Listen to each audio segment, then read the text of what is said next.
welcome sa akin channel, S Reliance, and in today's video, gagawa ako ng video about dun sa kadalasan na nagiging sanhi ng pag-worry ng mga gustong bumili ng AR-15 or gustong mag-adapt. Lagi na lang itong kadalasan naririnig ko, yung proprietary. So guys, mabilis lang ha. Ito yung AR-15 ko. Okay? So, ang kadalasan na nagiging proprietary dito, yung handguard. Okay? Yung handguard. Bakit? Kasi guys, yung usaping handguard, yung floating, meron siyang barrel nut. Hindi universal ang barrel nut. Okay? Kung gawa yan ng, let's say ito, gawa to ng laro yung handguard ko, iba yung barrel nut niya. Ganon din sa Daniel Defense, ganon din sa Aero Precision, okay? Ganon din sa Centurion, ganon din sa Noveski, ganon din sa Geissele. So, kung ang AR-15 nyo ay naka-floating handguard, expect nyo na ano yan, na proprietary yan. Kasi ang universal na ginagamit talaga ng mil-spec, wag niyong pagkamalian, ang mil-spec, delta ring, naka-delta ring siya. Tapos, drop-in yung kanyang handguard. Plastic or yung gawa ng Knight's Armament na quadrail na drop-in. So, kung kayo, naka-floating handguard kayo, proprietary yun sigurado. Okay? Kasi, may mga nagsasabi mil-spec yung kanila, pero titingnan mo naka-floating handguard. Tapos nagreklamo sila ng reklamo sa pangit yung proprietary, pangit yung ganyan. So ulitin ko guys, pagka naka-floating handguard kayo, automatic ano yan, yung barrel nut nyo proprietary din. So yun, ano pa bang pwedeng maging proprietary dito? Pag-ambi yung bolt release. So kadalasan naman kasi tawag dito, yung mga mil-spec, naglalagay lang sila ng bad lever na gawa yata ng Magpul yun, na nakausli dito sa may trigger guard para maging ambi yung yung bolt release mo. So, other than that, pwedeng maging proprietary.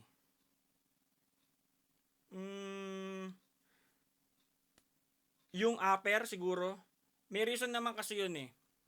So, sa modern days ngayon, na gumagamit na ng IR, ng infrared, ng laser. So, ang gusto nila, hindi gumagalaw yung handguard. Hindi iba ng pwesto or hindi na offset.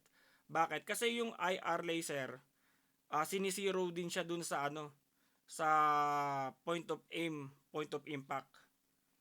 So, kung yung iba sa mga sa mga well-known na sa AR-15, 'di ba may lumabas na monolithic? Buo na yung upper receiver niya dun sa handguard, na floating handguard. So, proprietary siya kung paano mo ikakabit yung yung barrel. Tapos yung bagong labas naman ng ng Daniel Defense, iba rin yung locking system niya. Ganon din sa bagong labas ng Son of Liberty Gunworks na Car 15 Mark 1, yung bagong procurement ng US SOCOM. So, ang gusto kong lang sabihin guys, huwag kayong masyadong mag-worry. Hindi siya malaking factor para dyan unless na gusto mo naka-drop in ka, naka-delta ring ka. Kung yun ang gusto nyo, naka-delta ring kayo, hindi kayo naka-floating handguard, yun ang talaga, mil-spec. Pati yung, kung gusto nyo yung Knight's Armament na drop-in. Yun ang guys, kasi masyadong parang hindi kayo dapat nagwo-worry sa proprietary pagdating sa mga ganung bagay kasi majority naman ng handguard proprietary. Okay? Walang universal na ganun. May nakita ako na pwedeng mag-fit. Ulitin ko pwedeng mag-fit pero hindi siya kaparehas nun. Pero kadalasan ng gano'n na pwede siyang magkasya, siya yung mga gawa ng UTG, yung mga ano, tawag dito, low end na floating hanggar UTG, yung mga nabibili sa eBay, ano pa ba, yung ano pa ba yun, marami pa mga ah, basta yung mga low end kadalasan yung itsura ng ano niya, ng barrel nut niya, halos magkakamuka pero magkakaiba pa rin ng size. Pagka nahinigpitan mo siya, may tendency na ma-strip mo kasi hindi pare-parehas ng sukat, pero pare-parehas ng itsura. Compare mo dun sa Geissele na ang kanyang locking system proprietary sa barrel nut, Daniel Defense, LaRue, Son of Liberty Gunworks, ng Zev. Okay? So, yun lang guys. Para ano, tawag dito, iwas worry, iwas pag-aalala. Yun, good vibes lang. Okay, bye.